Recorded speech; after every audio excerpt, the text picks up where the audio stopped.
ছোলার ডাল বা বুটের ডালের সাথে মুরগির এই কম্বিনেশনটা অসম্ভব মজার একটা কম্বিনেশন। তো হ্যালো ভিউয়ার্স, আসসালামু আলাইকুম। আমি নীলা, আপনাদের সবাইকে স্বাগত জানাচ্ছি নতুন একটা রান্নার ভিডিওতে। আর আজকে আমি রান্না করব ছোলার ডাল দিয়ে মুরগির মাংস। তো তার জন্য আমি কড়াইয়ে তেল দিয়ে দিলাম, পেঁয়াজ এবং আস্ত রসুন বা গোটা রসুন আমি এটার ভিতরে দিয়ে দিব।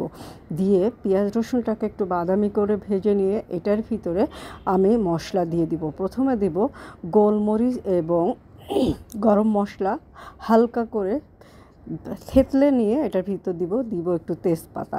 এখন দিয়ে দিব টমেটো কুচি এবং 3-4টা কাঁচামরিচ দিয়ে এটাকে ভালো করে নাড়িয়ে নিব।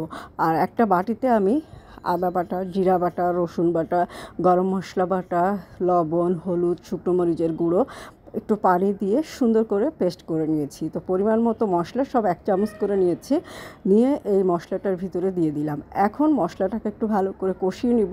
ভালো করে কষিয়ে নিয়ে একটু পানি দিয়ে দিব। দিয়ে এই মশলাটাকে আমি আবারও আরেকটু ভালো করে কষাবো। তো মশলাটা যখন তেলটা ছেড়ে দিবে তখন আমার কষানোটা একদম পরিপূর্ণ হয়ে যাবে। এই যে দেখেন তেলটা ছেড়ে দিয়েছে, মশলাটাও খুব সুন্দর করে কষানো হয়ে গেছে। এখন মশলাটা একটু নাড়াচাড়া করে দিচ্ছি যেন পোড়া লেগে না যায়। এখন দিয়ে দিব এটার ভিতরে মুরগির মাংস এবং আলু।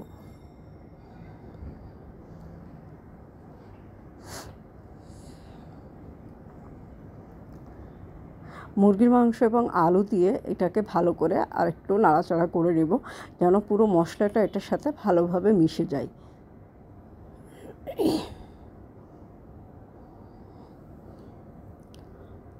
খুব সহজ একটা রেসিপি, খেতে কিন্তু খুবই ভালো লাগবে। তো মশলাটা ভালো করে মিশিয়ে নিলাম। এখন নিয়ে নিব আমি আগে প্রেসার কুকারে একটু সিদ্ধ করে নিয়েছি ছোলার ডালটা। সেই ছোলার ডালটা আমি এটার ভিতর দিয়ে দিলাম। 1 পোয়া ডাল নিয়েছি এবং একটা মুরগি নিয়েছি। তো এখন এটাকে আমি আরও সুন্দর করে কষিয়ে নিব। কষানোর জন্য এক্সট্রা কোনো পানি আর ব্যবহার করব না।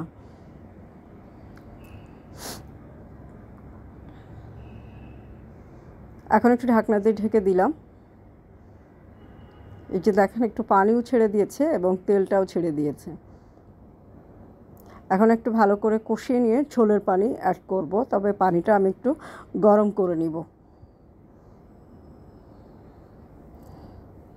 খুব সুন্দর করে কষানো হয়ে গেল ছোলার ডাল, মুরগির মাংস এবং আলু। এখনই খেতে পারবেন, এরকম রান্না করেও খেতে পারবেন, ভালো লাগবে খেতে। তো এখন আমি ঝোলের পানি অ্যাড করব, যেহেতু আমরা ভাত দিয়ে খাবো সে কারণে একটু পাতলা পাতলা করব, যার কারণে ঝোলের পানিটা দিয়ে দিলাম। ডালটা গাঢ় হয়ে গেলে এটাকে আমি আবার একটু তেলের পরে দিব। তো তেলের পরে দেওয়ার জন্য আমি প্যান নিয়ে নিয়েছি। এখন দিয়ে দিচ্ছি একটু শুকনো মরিচ, দিয়ে দিব তেল, পেঁয়াজ কুচি এবং পেঁয়াজটা ভালো করে বাদামি করে নিব, সাথে শুকনো মরিচটাও লাল লাল করে নিব। দিয়ে এই তেলটা পেঁয়াজ সহ মরিচ সহ আমি মাংসের ভিতরে ঢেলে দিব। এটা দেওয়ার উদ্দেশ্য এটাই যে এটা দিলে ফ্লেভারটা খুব স্মোকি একটা ফ্লেভার আসবে, খেতে খুবই ভালো লাগবে। তো এখন ভাজা পেঁয়াজ এবং শুকনো মরিচটা আমি মাংসের ভিতরে অ্যাড করলাম। এখন দিয়ে দিব একটু ভাজা জিরা, সাথে গরম মশলা গুঁড়ো এবং সামান্য একটু গরম মশলা বাটা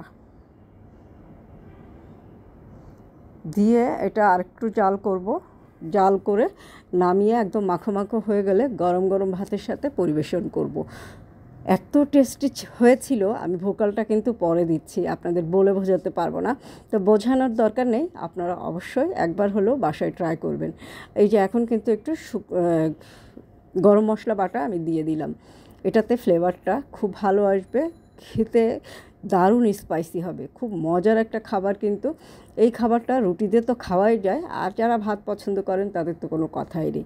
খুব মজার একটা খাবার, অবশ্যই একবার হলেও বাসায় ট্রাই করবেন যারা কখনোই খাননি। তবে কিছু স্পেসিফিক এলাকার লোকজন এই খাবারটা বেশি খায়, দক্ষিণ পশ্চিম অঞ্চলের লোকগুলো একটু কম খায়, উত্তর পূর্ব অঞ্চলের লোকগুলো এটা একটু বেশি খায়। তো এই ধরনের খাবার ট্রাই করলে, মানে বিভিন্ন জায়গার খাবার ট্রাই করলে কিন্তু মাঝে মাঝে ভালোই লাগে।